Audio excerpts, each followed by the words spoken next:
हौसले भी किसी हकीम से कम नहीं होते, हर तकलीफ में ताकत की दवा देते हैं। तो एनर्जी बूस्टर आपका अपना channel quiz of the day with एजे में आपका स्वागत है। और आज के वीडियो में मैं लेकर के आया हूं बार्क एग्जाम 2023 में पूछा हुआ क्वेश्चन, जो कि अभी रिसेंटली 19 नवंबर को एग्जाम हुआ था। और उसमें जो भी क्वेश्चन पूछे गए हैं उसका मैं कलेक्शन लेकर के आया हूं आपके लिए। तो आप लोग कौन सा आंसर लगाए हैं आप लोग उसमें देख भी सकते हैं, खुद को आंक भी सकते हैं कि आप कौन सा क्वेश्चन सही लगा के आए हैं। तो चलते हैं पहले क्वेश्चन की तरफ। पहला क्वेश्चन आया था Pirani gauge is used for the measurement for. ये क्वेश्चन आया था, आप लोग कौन सा आंसर लगा के आए हैं आप लोग को अच्छे से पता होगा। तो इसका option A vacuum very high pressure या हाई वैक्यूम, या option C liquid level under pressure और liquid level at atmospheric pressure. तो इसका आंसर आप लोग कौन सा लगा के आए हैं आप लोग देख लीजिए। और इसका जो राइट आंसर है वो है high vacuum, option B. Okay, उम्मीद करते हैं कि आप भी यही लगा के आए होंगे। तो चलते हैं अगले क्वेश्चन की तरफ। अगला क्वेश्चन आया था कि पैकलेट नंबर इज गिवन बाय। अब पैकलेट नंबर का फॉर्मूला पूछा था, ठीक है। तो option A Peclet number equal to Reynolds number into Prandtl number, option B Reynolds number by Prandtl number, option C Prandtl number by Reynolds number, option D Nusselt number into Reynolds number. तो हाँ, जो इसका right answer है वो है Reynolds number into Prandtl number, option A. Okay, तो ये question आया था, आप लोग कौन सा लगाए आप लोग देख लीजिए, ठीक है। चलते हैं अगले क्वेश्चन की तरफ। अगला क्वेश्चन आया था which dimensionless number is related to mass transfer. Mass transfer में कौन सा डायमेंशनलेस नंबर यूज किया जाता है। तो वहां पे ऑप्शन आप क्या मार के आए देख लीजिए। वहां पे इसका जो राइट आंसर है वो है एस्किमेट नंबर, ठीक है। राइट आंसर वहां पे क्या है, एस्किमेट नंबर। आप लोग एस्किमेट नंबर लगा के आए हैं तो बहुत अच्छी बात है, आपके लिए खुशखबरी है, रिजल्ट का चांसेस बनता है, ठीक है। और चलते हैं अगले क्वेश्चन की तरफ। इस बार क्वेश्चन का level compare to previous year थोड़ा लेवल थोड़ा सा डाउन किया। पहले न्यूमेरिकल थोड़ा ज़्यादा पूछता था, इस बार न्यूमेरिकल कम कम पूछा है। तो अगला क्वेश्चन पूछा था कि द बेसिक कॉन्स्टिट्यूएंट ऑफ हेस्टेलॉय। हेस्टेलॉय का कॉन्स्टिट्यूएंट कौन सा है, एल्यूमिनियम कॉपर निकेल मोलिब्डेनम और निकेल कॉपर इट और ऑल ऑफ एबव। तो इसका जो राइट आंसर है वो है निकेल और मोलिब्डेनम, ठीक है। ओके, अब देखते हैं अगला क्वेश्चन। अगला क्वेश्चन आया था टेफ्लॉन इज। अब टेफ्लॉन क्या है, तो फिनॉल फॉर्मल्डिहाइड या इनऑर्गेनिक पॉलीमर या पॉलीटेट्राफ्लोरोइथिलीन या ए मोनोमर, या तो यहाँ पे आंसर जो है वो है पीटीएफई।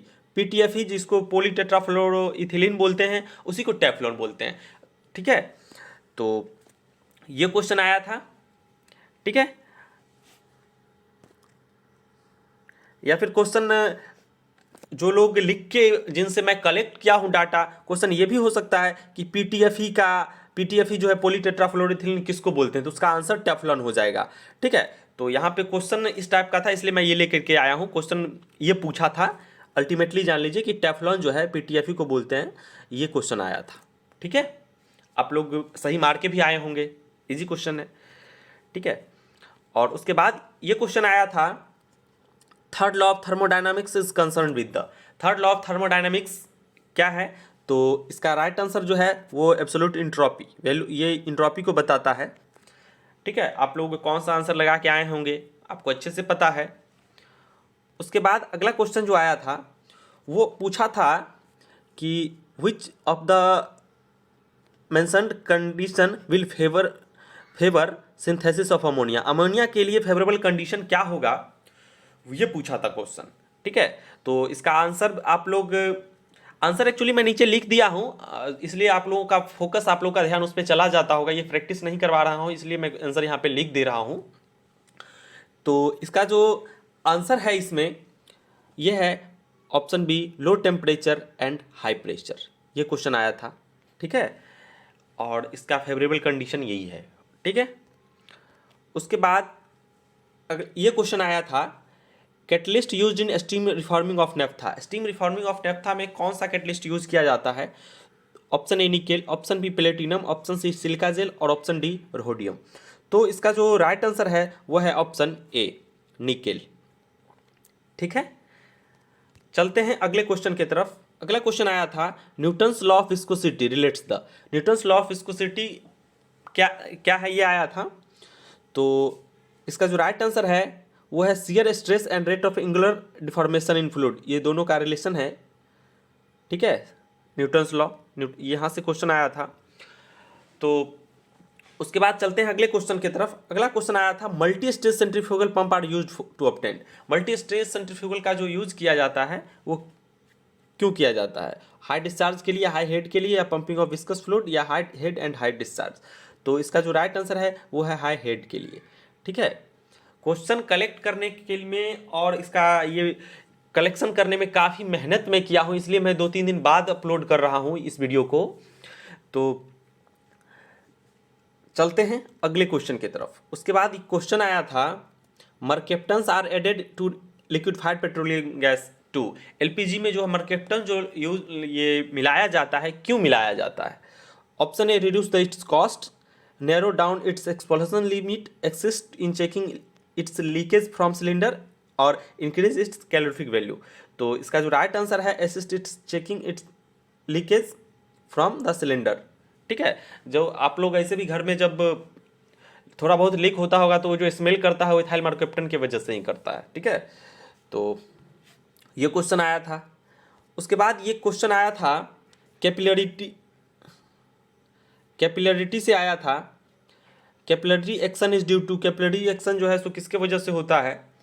तो सरफेस टेंशन की वजह से, कोहेशन की वजह से, या adhesion of the liquid molecule and the molecule of the surface of A solid और ऑफ एबव। तो यहाँ पे जो राइट आंसर है वो है ऑल ऑफ एबव। मैं लड़कों से क्वेश्चन पूछा, उससे डिस्कस किया और फिर उसको कलेक्ट किया, काफ़ी मेहनत से आप लोगों के लिए लाया हूँ। ठीक है ना। और इसके बाद जो क्वेश्चन आया था ये आया था which of the following may be term as variable orifice flowmeter. Variable flowmeter कौन सा है ये पूछा था। Option A rotameter, option B feeder tube, option C विनोज, option D all of the above. तो इसका जो राइट आंसर है, आप लोग अच्छे से इसका आंसर सही भी मार के आए होंगे। रोटामीटर जो है सो वेरिएबल फ्लोमीटर है। ठीक है, उसके बाद अगला क्वेश्चन आया था which is concern directly with the mass transfer. इसमें पूछा था कि मास ट्रांसफर से रिलेटेड कौन सा है, आप लोग कौन सा आंसर लगा के आए हैं। वहाँ पर जो उसका राइट आंसर है वो हो जाएगा एस्किमिड नंबर, जो है वहाँ पे राइट आंसर हो जाएगा। ये डायरेक्ट क्वेश्चन आया था एग्जाम में। उसके बाद अगला क्वेश्चन, हाँ इस क्वेश्चन को मैं पूरा नहीं लिखा हूँ ऑप्शन, क्योंकि इस क्वेश्चन में पूछा था, क्वेश्चन ये था 8 kg मीथेन को जलाने पे कितना CO2 प्रोड्यूस होगा, ये क्वेश्चन पूछा था। ये रिएक्शन मैं यहाँ पे इसलिए लिख के आया हूँ एक्सप्लेन करने के लिए। ये क्वेश्चन पूछा था, ऑप्शन आप लोग जो भी था इसका मैं आंसर बता दे रहा हूँ। चूँकि देख लीजिए ये CH4 मतलब इसका कितना हो जाएगा, 4 12 4 16 और यहाँ इसका कितना हो जाएगा 16 दूनी 32 12 44। मतलब कि 16 अगर सबको केजी में मान लीजिए तो 16 kg बर्न होने के लिए CO2 चाहिए 44 kg। ठीक है, तो इसी तरह से 8 का निकालना होगा तो क्या हो जाएगा 44/16 × 8, है ना।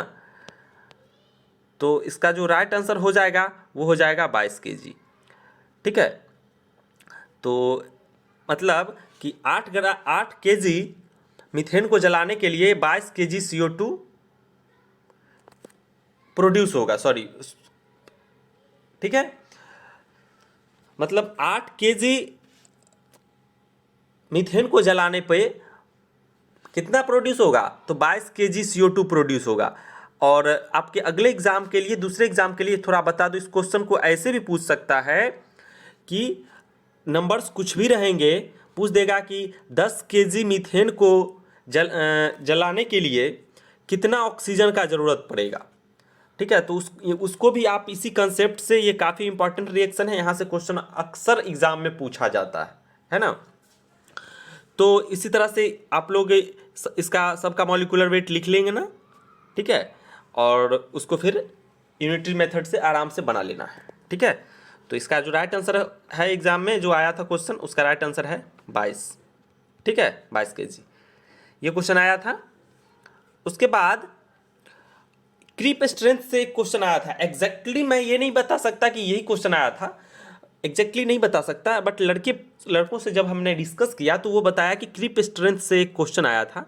तो क्रीप स्ट्रेंथ से एक मैं जो इंपॉर्टेंट क्वेश्चन था जहाँ पे क्रीप स्ट्रेंथ डिस्क्राइब किया था, मैं उसको आपके लिए लेकर के आया हूँ।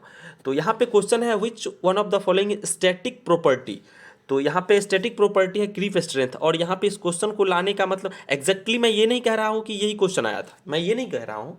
इस क्वेश्चन को लाने का मतलब पर्पस मेरा ये है आपको बताना कि क्रीप स्ट्रेंथ इस टॉपिक से एग्जाम में क्वेश्चन आया था। क्योंकि एग्जाम में क्वेश्चन हम लोगों को मिलता नहीं है, इसलिए एग्जैक्टली बता पाना मुश्किल होता है कभी कभी कि कौन सा क्वेश्चन आया था। ठीक है, एक समय बाद जब ज़्यादा लड़कों से डिस्कस करूंगा तो मैं 40 क्वेश्चन लेके आ जाऊंगा। ठीक है, फिलहाल रिसेंटली अभी जितना डिस्कस करने के बाद रिजल्ट मिला वो लेके आया हूँ।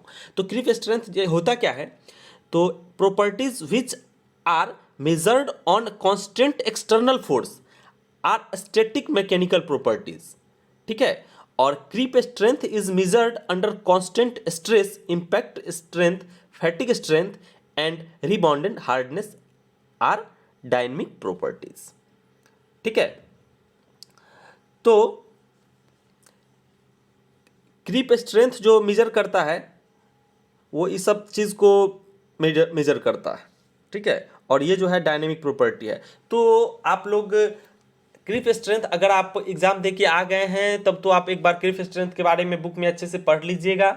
और जो लोग अगले साल एग्जाम देंगे या फिर आगे एग्जाम देंगे कभी बार का, तो ये वो यहाँ पे ये माइंडसेट रखें, क्रीप स्ट्रेंथ टॉपिक से रिलेटेड क्वेश्चन आया था, उसको एक बार अच्छे से पढ़ के रखना है। ठीक है, तो उसके बाद एक क्वेश्चन आया था क्रिटिकल डैम्पिंग से। ठीक है, क्रिटिकल डैम्पिंग से आया था। यहाँ पे मैं ये भी नहीं आपको बता रहा हूँ कि क्रिटिकल डैम्पिंग से एग्जैक्ट यही क्वेश्चन आया था, लेकिन क्रिटिकल डैम्पिंग से जो एक क्वेश्चन इंपॉर्टेंट था वो यहाँ पे मैं ले करके आया हूँ। क्रिटिकल डैम्पिंग के लिए जो डैम्पिंग रेशियो होता है वो 1 होता है। एक तो ये क्वेश्चन है, और location of close loop poles ये क्या है, रियल, इक्वल और निगेटिव। और ये यहाँ पे लाने का मतलब है कि एक बार आप अनडैम्प्ड और अंडर डैम्प्ड, ओवर डैम्प्ड, ये सब का डैम्पिंग रेशियो एक बार आपको याद होना चाहिए कि कभी कभी एग्जाम में ये भी पूछता है। ठीक है, आपसे डैम्पिंग रेशियो पूछता है, तो यहाँ पे ये लाने का मकसद मेरा यही है कि फिर अगले एग्जाम में कभी आपको दूसरे एग्जाम में पूछे तो आप लोग इसको कंप्लीट कर लीजिए। ठीक है, क्योंकि ये डैम्पिंग रेशियो भी अक्सर एग्जाम में पूछा जाता है। ठीक है, तो बाकी बार के एग्जाम में क्रिटिकल डैम्पिंग से क्वेश्चन आया था, एग्जैक्टली मैं नहीं पता कर पाया। ठीक है, कि कौन सा क्वेश्चन आया था, और लड़कों से बात करूंगा तो फिर क्वेश्चन को लेके आऊँगा। ठीक है, उसके बाद क्रिटिकल डैम्पिंग से एक और क्वेश्चन मैं लेकर के आया हूँ, इंपॉर्टेंट क्वेश्चन। मे भी ये हो भी सकता है, नहीं भी हो सकता है, आप लोग एग्जाम दिए हैं तो आपको पता होगा। क्रिटिकल डैम्पिंग क्या है, तो वो है small amount of damping for which no oscillation occurs in free vibration. यही क्रिटिकल डैम्पिंग है। ये क्वेश्चन भी इंपॉर्टेंट क्वेश्चन है। ठीक है, अगर आप लोग एग्जाम दिए हैं, लड़के बस इतना हिंट दिए कि क्रिटिकल डैम्पिंग से क्वेश्चन आया था, क्रिटिकल डैम्पिंग से रिलेटेड, तो इसलिए मैं क्रिटिकल डैम्पिंग से 2 क्वेश्चन यहाँ पे इंपॉर्टेंट लेके आया। मे भी ये भी क्वेश्चन हो सकता है। ठीक है, अगर आप लोग एग्जाम दिए होंगे तो आपको पता होगा कि ये क्वेश्चन था या नहीं। ठीक है, और जो लोग एग्जाम नहीं दिए हैं उनके लिए ये इंपॉर्टेंट क्वेश्चन है। दोनों जो मैं डैम्पिंग रेशियो बताया हूँ और ये दोनों एग्जामिनेशन पॉइंट ऑफ व्यू से इंपॉर्टेंट है आपके आने वाले एग्जाम के लिए, चाहे आप अप्रेंटिसशिप का एग्जाम देंगे या फिर NPCIL का एग्जाम देंगे, जो भी एग्जाम देंगे उस एग्जामिनेशन के लिए आपके लिए इंपॉर्टेंट है। ओके, क्योंकि अभी 3 दिसंबर से एग्जाम स्टार्ट होने वाला है अप्रेंटिसशिप का, IOCL अप्रेंटिसशिप का, तो इस सब एग्जाम के लिए ये सारा क्वेश्चंस का जो कलेक्शन है ये काफ़ी आपके लिए बेनिफिट होने वाला है, बेनिफिशियल साबित होने वाला है। ठीक है, और इसके बाद मैं टोटल क्वेश्चन यहाँ पे तो नहीं लेके आया, बाकी ये लिस्ट तो आपको ऑलरेडी आपको मिला भी होगा किसी न किसी ग्रुप में। ठीक है, तो ये लिस्ट आप लोग इसलिए ज़रूरी है कि अगर आप अगली बार एग्ज़ाम देंगे या फिर कोई एग्ज़ाम देंगे तो ये सब टॉपिक एक बार जो है कंप्लीट कर लेंगे। ठीक है, जैसे ये क्वेश्चन फर्स्ट जो था क्रीपिंग स्ट्रेंथ, ये तो मैं बता ही दिया। दूसरा भी क्वेश्चन बता दिया, टेफ्लॉन पीटीएफई वाला भी बता दिया। थर्ड लॉ ऑफ थर्मोडायनेमिक वाला जो आया क्वेश्चन वो भी बता दिया। अमोनिया का जो फेवरेबल कंडीशन था वो तो बता ही दिया। और न्यूटन्स लॉ ऑफ विस्कोसिटी भी बता दिया। मल्टी स्टेज सेंट्रीफ्यूगल पंप भी बता दिया। एलपीजी मार्केप्टन ये भी बता दिया। कैपिलरिटी से भी क्वेश्चन बता दिया। पैकलेट नंबर वाला बता ही दिया। उसके बाद रिलेटेड टू मास ट्रांसफर, हाँ ये भी क्वेश्चन मैं बता दिया आपको। वेरिएबल एरिया मीटर ये भी क्वेश्चन आपको बता दिया। 14 नंबर क्वेश्चन भी बता दिया, ये आया था। और उसके बाद ये सब एग्जैक्ट क्वेश्चन क्या आया था ये मैं आपको यहाँ पे नहीं बता पाया हूँ, ठीक है। और एक ये भी क्वेश्चन आया था कूलिंग टावर से। हाँ, कूलिंग टावर से मैं आपको बताना भूल गया कि जब अप्रोच जो है, मैं बताना इसमें क्वेश्चन नहीं लिख पाया। अप्रोच जब 0 होता है तो कूलिंग टावर अच्छा से काम करता है, ये भी क्वेश्चन आया था। कूलिंग टावर से पूछा था कि कब पता चलेगा कि कूलिंग टावर अच्छा से काम कर रहा है, ठीक है। तो उसका जो आंसर है वहाँ पे कि जब अप्रोच जो है, सडनली याद आ गया अभी, जब अप्रोच जो है सो 0 होता है तो हम तो उस वैसे कूलिंग टावर को बोलते हैं कि अच्छा से काम कर रहा है। ये क्वेश्चन आया था एक, ठीक है। इसका ऑब्जेक्टिव मैं यहाँ पे अभी लाना भूल गया, सडनली अभी माइंड में आया, ठीक है। और क्रिटिकल डैम्पिंग वाला तो बता ही दिया। फिर फ्री ऑफसेट ऑक्सीलरेशन का एग्जैक्ट क्वेश्चन नहीं है, इसमें हम कलेक्ट नहीं कर पाए हैं कि कौन सा आया था। फिर shell and tube heat exchanger और इफेक्टिवनेस फैक्टर, इससे लड़के हिंट दिए कि इस टॉपिक से आया था। तो ये सब टॉपिक जितना भी आप यहाँ पे देख रहे हैं, साइज रिडक्शन लॉ, जो कि हम आपको अपना जो एक इंपॉर्टेंट क्वेश्चन बताए थे उसमें हम तीनों लॉ को बताए थे, जिसमें बार्क से रिलेटेड मैं एक वीडियो बनाया था। उसमें आपको बॉन्ड्स लॉ, रेटिंगर्स लॉ और एक कौन सा था, बॉन्ड्स लॉ, रिटर्नगर्स लॉ, मैं उसमें पूरा बताया हुआ हूँ, ठीक है ना। तो उसके बाद एलपीजी सिलेंडर ये तो बता ही दिया। पिरानी गैस बता ही दिया। इंसुलेटर वायर, ये सब डायरेक्ट टॉपिक है जो लड़के बताए, हिंट्स दिए हैं कि इस सब पॉइंट से क्वेश्चन आया था। तो आप लोगों के लिए मेरा सजेशन यही है कि जो भी लोग अभी आने वाले एग्ज़ाम को देंगे तो वो ये सब टॉपिक पढ़ लें, इसलिए कि एग्ज़ाम में इस सब टॉपिक से क्वेश्चन टच किया जाता है, ठीक है। तो ओके, धन्यवाद। और थोड़ा सॉरी कि मैं टोटल क्वेश्चन नहीं लेकर के आ पाया हूँ आपके लिए, बट मैं कोशिश करूँगा कि मैं भले फिर से वीडियो बनाना पड़ेगा, लेकिन 40 क्वेश्चन मैं आपके लिए लेकर के आऊँगा अगर वो कलेक्ट हो जाता है तो।